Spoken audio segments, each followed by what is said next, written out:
Battlefield 5 update! An important update for T-Series. But most importantly of all, puddles.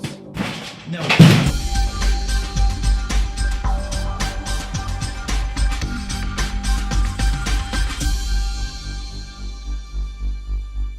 Good evening, I'm Poppy Harlow, the most news person in the news. Our first story comes from Battlefield 5. This is an update from last week. Apparently Battlefield 5 had really bad amount of pre-orders, lacking 85% behind Call of Duty. Ugh, that sucks. Some people, a bunch of idiots, I'm not supposed to add my opinion, but said this was because Red Dead Redemption is coming out. It's because Call of Duty is coming out. It's just oversaturated in October.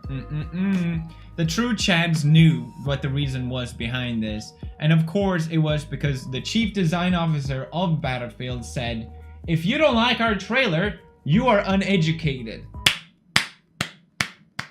And then he mysteriously left the company, as you do 2 months before a release. And I try to explain in the video why I think people didn't like the trailer, myself included, okay? They have done really bad job at marketing Battlefield so far, and I broke that down. But I still saw a lot of people commenting, I don't know, it doesn't look like a bionic arm, just like a prosthetic. I called it a bionic arm, it's a prosthetic arm, I know the difference, I just misspoke, okay? We don't get our education about how wars were from games. Sure, they can do that, but it's not their job, it's a school's job. I couldn't get less F's about what's in Battlefield, I wasn't at the war, and I wouldn't play to relive it either. Yes, the trailer just being a statement is kind of dumb. However, people going numb over that, just as dumb. So basically, you're calling me dumb for saying this trailer is dumb?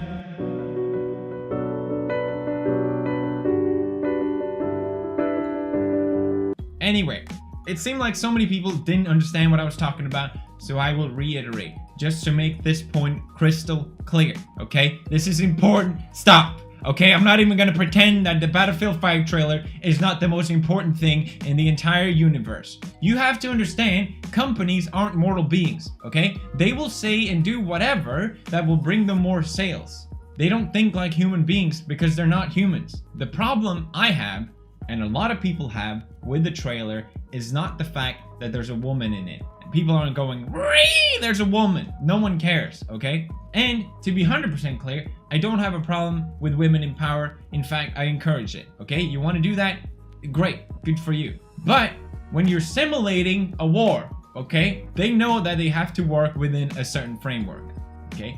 If they didn't, people would get pissed off. And that's what happened here. Yes, you can say, oh, well, there were no flamethrowers in the Battle of Shabakabal, and no one cares about that. Yes, you're talking about objects. Here we're talking about people, we're talking about human beings, we're talking about history. If Battlefield 5 said they're doing a World War game where Swedes are fighting Nazis in the trenches, people would comment about it in the same way, saying, well, that didn't really happen, did it? And then their response would be, oh, well, actually, 8,000 Swedish people did fight in the war, so checkmate. It's like, that's not the point.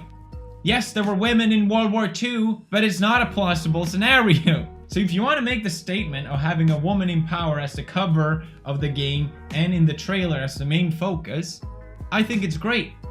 It's annoying that I have to call it a statement, but it's a statement because it's done so painfully obviously and so poorly.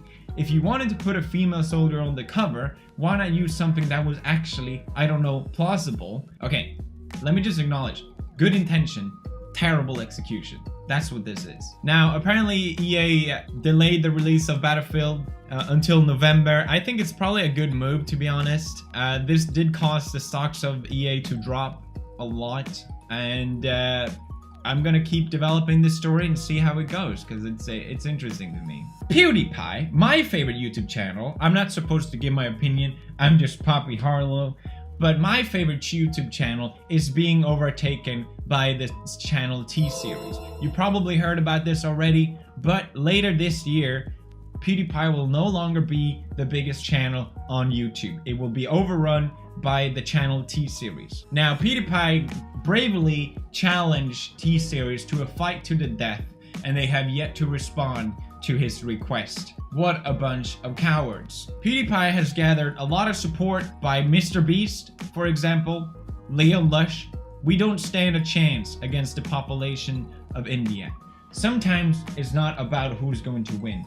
It's about being on the right side of history. The all-inclusive channel or the Indians, huh? War. War is coming, T-Series. Be aware. Now, this was covered by, of course, The Verge, and The Polygon. Same company. It's the same company owned by Vox. Interesting. They're the only ones covering this. Now, okay. Let it be clear. I don't care, okay? I know that's a false statement because if I say I don't care, I am saying I care enough to say that I care and then just go on and it doesn't make any sense. I know. The thing is, I have expressed that I don't want to be the #1 channel on YouTube for a long time, okay? I would prefer if someone else passes me.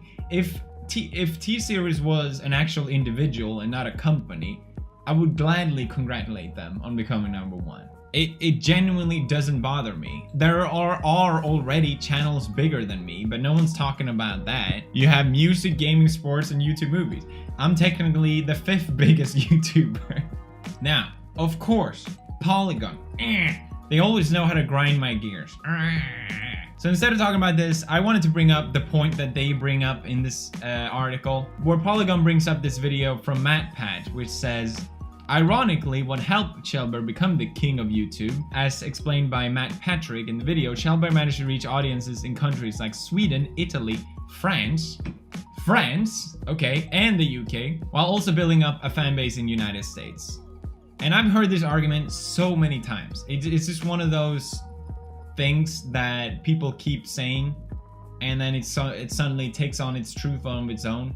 Because Matt did this video, which is a really good video. I still hate it, and I think he should delete it, because he made this speculation. But why this Let's Play channel? There's thousands out there. Well, there's one other reason the algorithm loves PewDiePie. He's international. You see, YouTube promotes channels locally. If you live in California, your videos will be served up in California more frequently than in other areas of the US. And if you live in the US, your videos will stay in the US until you gather enough views from other countries to merit them sharing your stuff there. PewDiePie has a unique advantage over most other channels because YouTube considers his channel Swedish, since he started it when he was living in Sweden. Makes sense. Since then, he's moved, meaning that he lives and uploads from Italy, but he also speaks English. So, since YouTube promotes locally, he was able to gather a strong Swedish following in a market where there was less competition, but now that he uploads from Italy, he gets promoted there, and since YouTube is most heavily used in English-speaking nations, he had a much easier time crossing into the US and UK than a channel from here would have doing the reverse. Okay, Matt,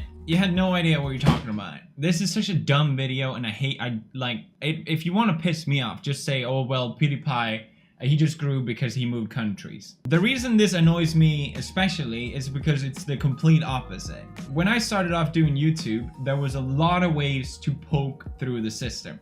There was a lot of ways you could deliberately do to make your channel grow quicker.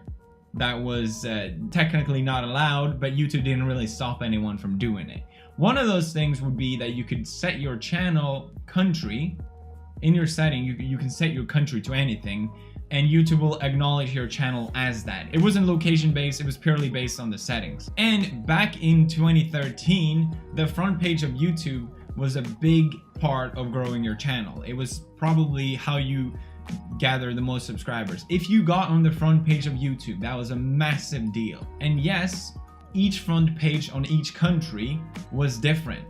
So Sweden did have their own front page, just like America has their own front page. Just like there was also a worldwide front page. So what people did was they would set their channel as Swedish, even though they were American. So the front page of Sweden was nothing but American channels abusing the system, so they would get views from Sweden when they weren't even from Sweden. While people who were Swedish didn't grow from it.